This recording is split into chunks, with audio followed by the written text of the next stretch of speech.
Assalamu alaikum wa rahmatullahi wa barakatuh. Ahlan wa sahlan. Welcome, everybody, my favorite people. I hope you guys are having a fantastic Friday, enjoying yourselves. My voice is a bit messed up today, guys, because I had a bit of a fiery Jummah. When I have fiery Jummah, my throat gets a bit. So let me just go into Insta for a bit. All right, so let's try this. Where is it? Give me a second, guys.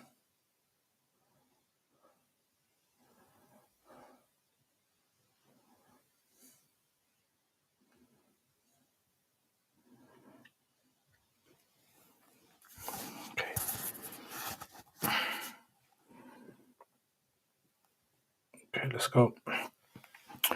Right, so welcome, guys, everybody. Hope you guys are having a fantastic day, enjoying this beautiful Friday, nice and sunny. It's cold. I cycled yesterday to work and back. That's why I'm a bit sweating at the moment. So, right. Sakina wa alaikum assalam wa rahmatullahi wa barakatuh. Make more videos regarding different, inshallah. Inshallah, Sakina, I will hopefully try to make some more of those. Sarah wa alaikum assalam. Ahla wa sahlan. Welcome, Sarah. I'm very good. Thank you very much. Very good. How are you? Sana wa alaikum assalam. Hope you're well. Have you heard of Dr. Surti? Yes. He's passed away now, unfortunately, Dr. Ibrahim Surti. He's teaching Quranic Arabic. Is your way of teaching similar to his? A bit different. Mine's different. Yes, I've met Dr. Surti, and Dr. Surti, mashallah, was a very, very polite man, scholar, and he was very helpful to students. He loved students a lot. And Allah grant him Jannat al-Firdaus. So the course I've got, the Quranic Arabic course, basically gets you into Quranic Arabic very fast. That's the idea. It's designed like that. And alhamdulillah, I don't know how many people, maybe 800 people have done it so far. And alhamdulillah, lots of people have benefited from it. Wa alaikum assalam wa rahmatullahi Hisham. Ahla wa sahlan. You have helped me a lot also. I have a question, how to improve vocabulary. So vocabulary in learning Arabic, the most important thing is you have to have words in context, right? So learn stories, memorization of stories, learn stories. That's how you're going to learn vocab. Trying to memorize words on their own isn't really the best way to memorize, because what tends to happen when you're memorizing words on their own is that they become decontextualized and it becomes hard to retain them. So you need to have it in a story. So if you memorize short stories, remember there was a link. If you go on my Telegram and just skim up, you'll find a link to story books for kids, and inshallah you'll benefit a lot from that. That's what I would definitely say, Hisham. I mean, who here is really serious and they want to learn to understand the Quran? Who here really wants to learn the Quran? Yeah, because if someone is very, very keen on learning the Quran, someone very sort of like wants to learn it, then I'll see, because remember I was telling you before, I want to have some private students who I can actually teach them from scratch. If there are some really good people who are hardworking, who are not, people who are time wasters, then I probably will think about it. Yeah, but you got to show me that you're a dedicated person. That's the thing. Inshallah. Ahla wa sahlan, Rahmat. Ahla wa sahlan, mashallah, jazakallah khair. May Allah bless you, Rahmat. My dad's name is Rahmat as well. Al-Lawh, wa alaikum assalam. Nearly fell asleep. Ahla wa sahlan, mashallah. Nice qaylula, huh?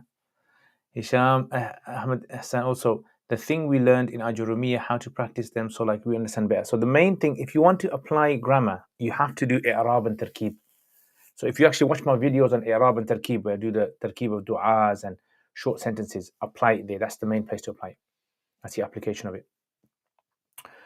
As you can see, guys, my hair is very greasy today. One of my students gave me some nice oil. I'm going to try it this weekend, inshallah, my hair.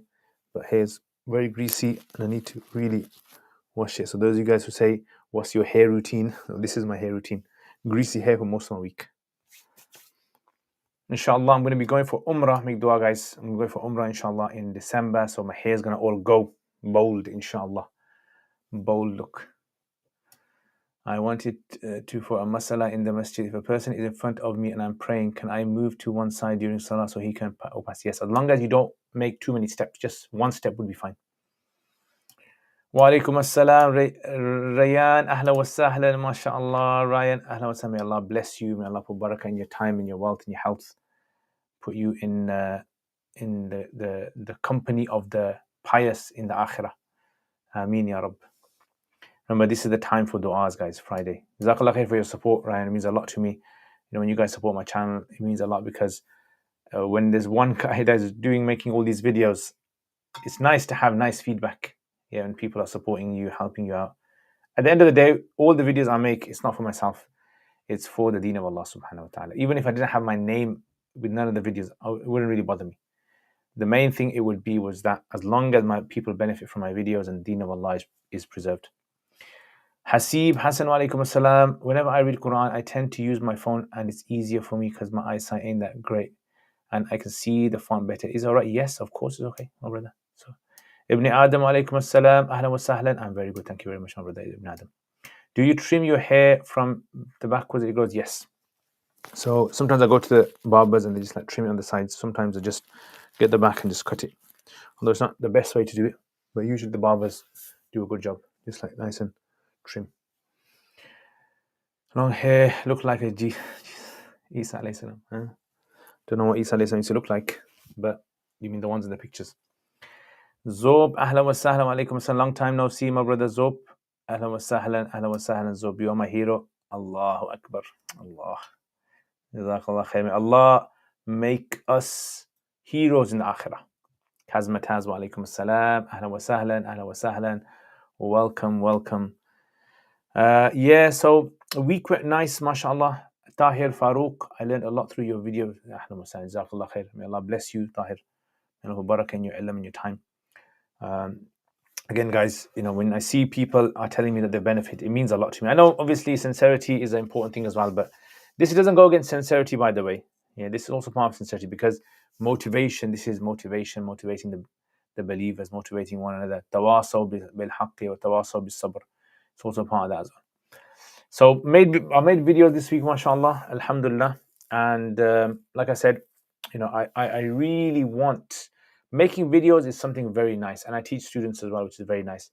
I really, really like it because I know a lot of people, they get burnt out, or maybe, I don't know what the word is, they get demotivated if they're watching recordings, right? If they have to watch recordings without there being anyone overseeing their work.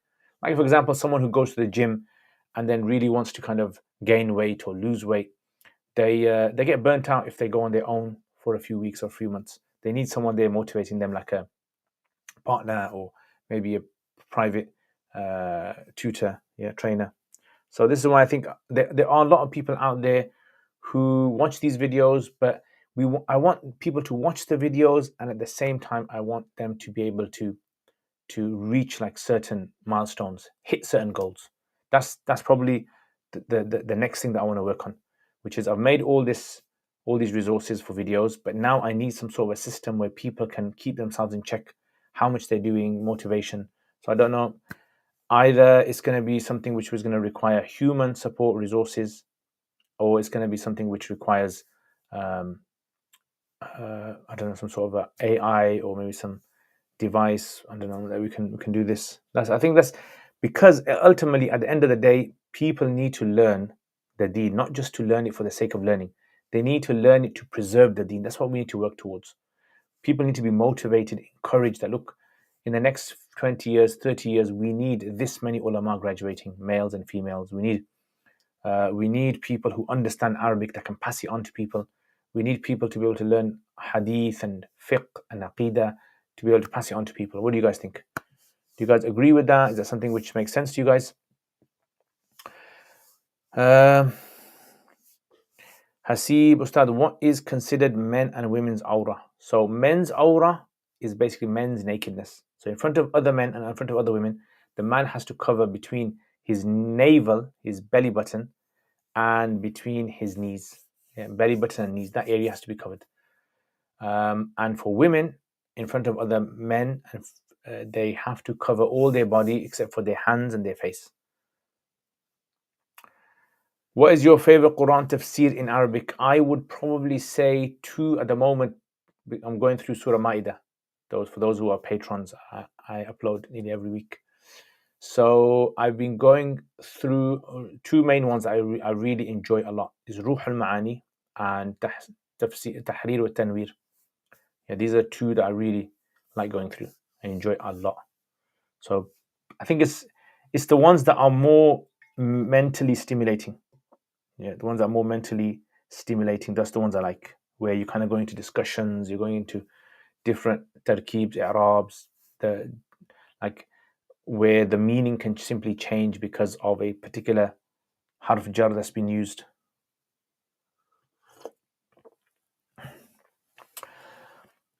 Wa alaikum assalam, Saqib, ahlan wa sahlan, Saqib Muhammad, mashallah, Saqib, how are you? In Hanafi fiqh, where does the beard start from? So the beard starts basically whatever grows on the jaws. So whatever grows on the jaws, sideburns, all that is called the beard. So it starts from there and it ends at the chin. My brother Abdul Majid, wa alaikum assalam. How are you, my brother Abdul Majid? How are my 2 favorite nieces that are in your house? Because I can't say all the favorite nieces because my other nieces will get upset. But this is a special Safura. My nieces that begin with S. Favorite nieces that begin with S. Safura and Safiya. Even their names are very easy to say as well. So this week, alhamdulillah, this week has been a very nice, productive week. So when I went to Umrah last time, I had this plan where actually I'm going to go off Instagram. So Instagram people, okay, take care, Instagrammies. Let's go off there. So when I was in Umrah last time, I actually had a plan. My plan was that I was going to collect as many hadith as I could related to Masjid Nabawi, right? So like hadith that took place, like let's say for example, an incident that took place in Asr Salat, or incident that took place in Isha Salat in the time of the Prophet Sallam, or let's say the hadith about the Bedouin who came to the masjid and urinated, or anything related to that. I wanted to collect as many as I could so that people can read it and almost like visualize what was exactly happening in the masjid. So that I've slowly started working on that. Alhamdulillah, started working on that. So I'm going to collect a hadith, hopefully go over there, maybe do some more work on it, write on it, and then later on next year, inshallah, maybe write something up, maybe do a series on it. Writing a book, I'm not good at writing books because it just requires a lot of energy, and I don't have that energy. So unless someone else writes the book. Assalamu alaikum, Ahmad R. Husband is leading his wife in prayer. The husband breaks his wudu. What happens to the prayer of the wife? She has to repeat her salat again. Alhamdulillah, all good. Safura just came back from school with her Palestine jumper. School to take the tops off kids, but parents said no. Alhamdulillah, mashallah. That's dumb, that isn't it? Like the school would tell a person to take, if they came with a Ukrainian flag, would they tell them to take it off? I don't think so. So it's kind of like double standards. Why make all this fuss about Ukraine and then you can't do the same with?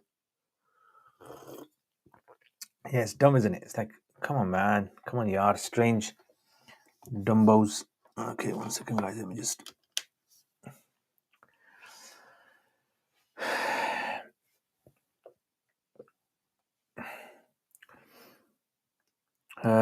Right. Why does some Hanafis text mention one can only compete in horse and camel racing, archery, and running? What's all about all the... So the thing is, they don't say you can only compete in these. Because these come in hadith, we extract from this a ruling. So the Prophet ﷺ said, لا سبق إلا في الخيل أو في الخف أو الحافر. And the hadith of the sports playing, except with the person's horse or their wife or wrestling or something like that. The point is we extract from this the concept. That's why Maulana Shabir Ahmad Uthmani in his book or in the Ahkam al-Quran, he actually mentions under the verse وَمِنَ النَّاسِ مَنْ يَشْتَرِي لَحْوَ الْحَدِيثِ لِيَضِلَّ عَنْ سَبِيلِهِ.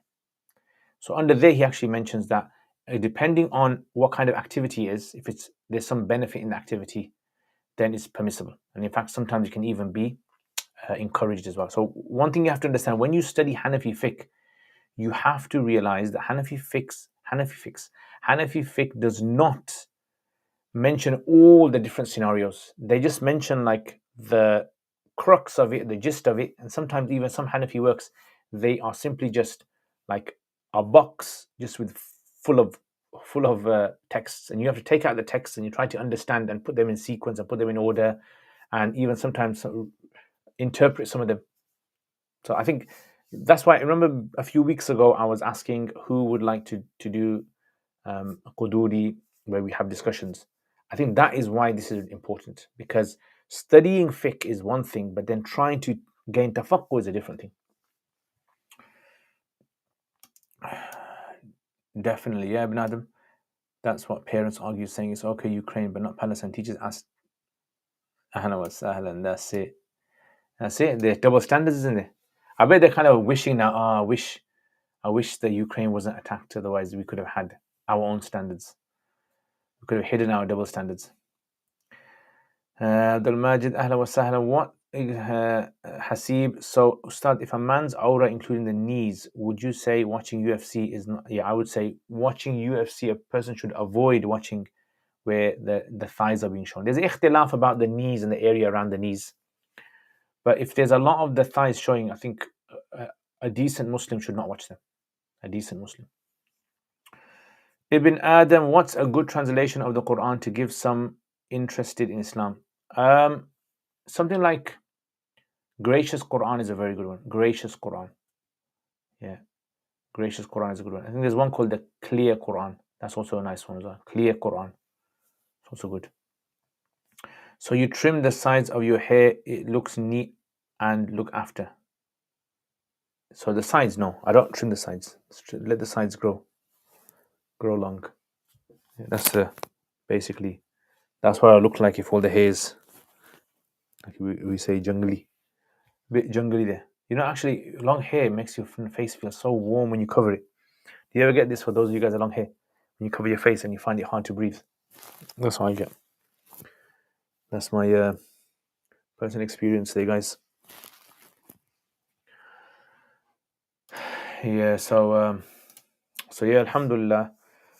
So that was basically what I was saying about the idea of fiqh. It's very important for students not to just learn fiqh, but to become like a literalist in fiqh almost. You don't become a literalist in fiqh. Fiqh is there to train your mind. It's like fiqh is like, you know, the equipment in a gym. That's what fiqh is. The equipment in a gym. It doesn't mean that is the only equipment out there. It just means that if you are good at using these piece of equipment, you can basically, you know how to do the exercises. The main thing is the exercises. That's basically what it is. Look at that nice example this came out with. Never ever thought of that example before, but you guys inspire me, mashallah. You look like Captain Caveman. Oh, you remember Captain Caveman? Oh, yeah, that was a good one. Captain Caveman. Oh, good old days. Remember there was this thing called was it Supergran? Remember Supergran? Remember that one? Supernan. Was it Supernan or Supergran? Yeah, that's the kind of strange things we used to watch and say, whoa, this is like groundbreaking, high-tech, cutting-edge entertainment. And now we look back at it, we think, how not even kids of today's time would ever. Supergran, isn't it? And not even today's kids would ever watch that. Geordie Racer, I remember Geordie Racer, Supergran, Round the Twist. Remember Round the Twist? So if I fade just a bit of the sideburn, that should be okay. I would say, look, so the jaw actually starts from here, isn't it? So the jaw starts from here, the bottom. So around about here. Yeah, just keep that. If you were to fade it lightly, as in if you were to trim this lightly, it wouldn't be a problem. Now, look, this is my opinion. If you go to another scholar who has a different opinion, then that's their opinion. But this is what I would say. That, in other words, that if you were to make it neat, presentable, so it doesn't look jungly, that would be allowed. Batwing, yeah, Batwing, wacky races. Wacky races I watch in the morning before school. That was like, you're kind of like your last moments of freedom before you go prison. I watched that. Schools should all shut down in protest of thousands of children getting slaughtered in Palestine. I also see the Uyghur Muslims are forgotten. Yeah, that's true. Sad, Uyghur Muslims are. See that I think the reason why Palestine has been given so much focus is because Israel has given it too much focus. That's the thing. Israel has given it a lot of focus. If Israel had done what China had done, which they can't never do, people would not have thought about the Palestinian people. And the second reason why Palestine obviously is in the hearts of the Muslims a lot is because of Masjid al-Aqsa, of course. That's the thing. That's not to say that we change any of this. So that we say that Uyghurs have no rights, or they have less rights than Palestinians. Of course not. They are Muslims, yeah, and we should stand up for them. Stand up for them. Expose what China is doing. Actually, had a friend that went to China recently, and he was saying now the government is actually cracking down on even having Arabic writing on shops. So on shops and on these places that you can't have Arabic writing on, that you gotta have Chinese writing. I think my chat's been sabotaged. I don't know what's that then. Do you mean memorize fiqh too, or just keep on reading until a student understands and can apply? No, so you have to study fiqh with someone who trains you in fiqh. So not just teaches you what the masla is, but also trains you other masail, how to apply it as well. So learning how to apply yourself is very hard, right? You can make a lot of mistakes. Masjid Aqsa, that's it. Will it count as a walima if the meal takes place right after the ijab and qabul? Yes.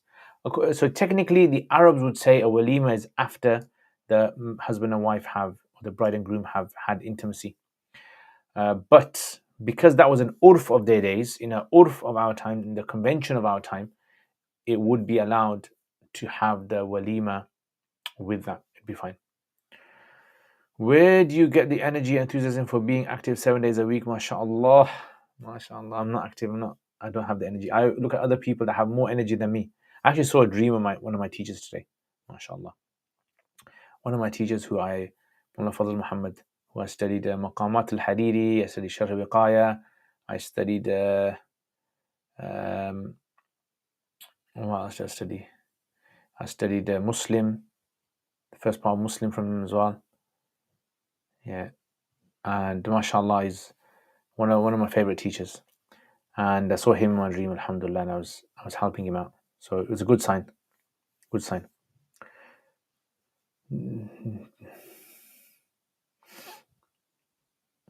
Sheikh, in during nikah, do you need to ask for the bride's permission for nikah, or no, as she knows she's getting married that she is happy with? Yeah, so as long as the family knows that she's given permission, that would be sufficient. Yeah, that's sufficient. So if you were to ask, so generally in nikahs, this is what I do. So either she's sitting there and he's sitting there. So I ask him, do you accept so and so as your wife? And then ask her, do you accept? And then I hear, and then the witnesses have to hear. If that doesn't happen, then I ask the wali. So the wali or the wakil on behalf of the agent, on behalf of the woman, he might be in the gathering, she might not be there. So I ask him, did she give permission? And then he says, yes, she gave permission. Yeah. So that's basically what I do.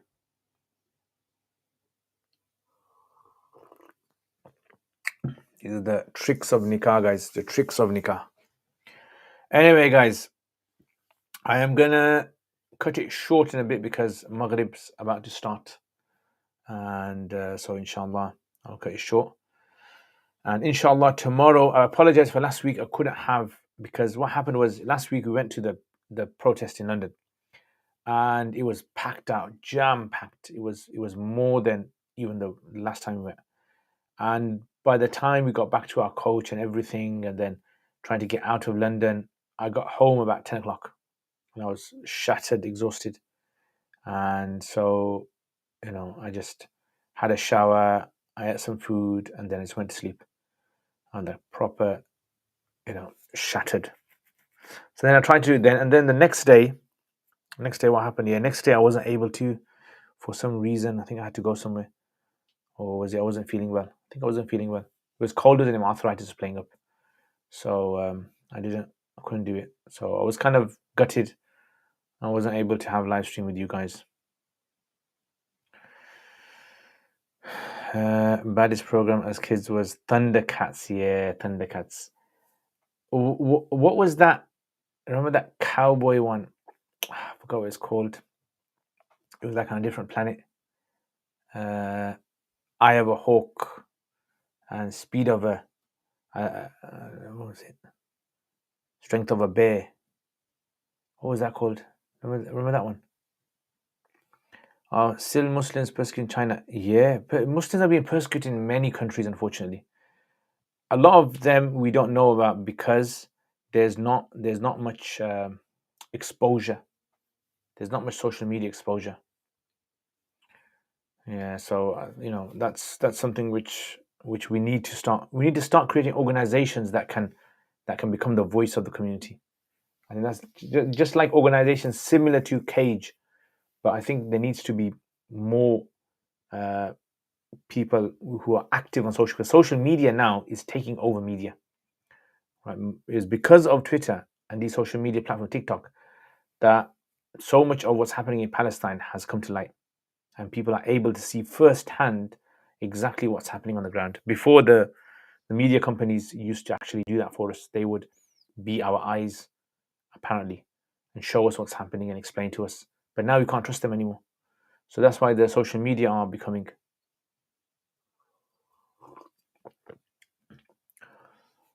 You guys talk like you lived in the 1800s. Probably did. Who knows? Abdul Majid, I think he did, but too old for it.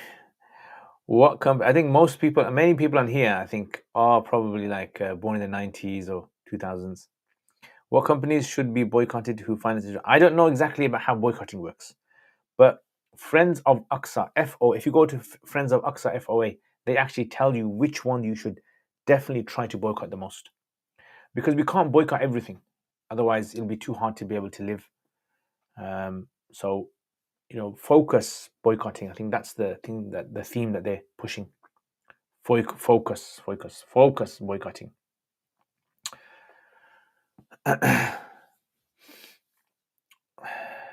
Don't understand why you haven't got hundreds of followers.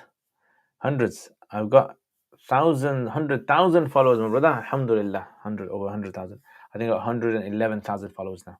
Alhamdulillah. Anyway, guys, I hope you guys have a wonderful Friday. It's a dua time. May Allah accept our duas, forgive us, put us in the highest ranks in the akhirah with the prophets and the martyrs and the pious people and the ulama. May He save us from falling into sin. May He save us from falling into fitna. May He strengthen the Muslims around the world, protect the people of Palestine and Gaza. May He give shifa and cure to all those who are ill in the world, any illnesses they have, any problem, depression, mental issues that they're suffering from. May Allah subhanahu wa ta'ala relieve all of them of this and give them healthy lives. May Allah subhanahu wa ta'ala forgive those who passed away recently, give them Jannatul Firdaus. May Allah subhanahu wa ta'ala strengthen the Muslims around the world, wherever they may be. May Allah give us the confidence and strength to be able to stand up for the weak and the innocent against injustice.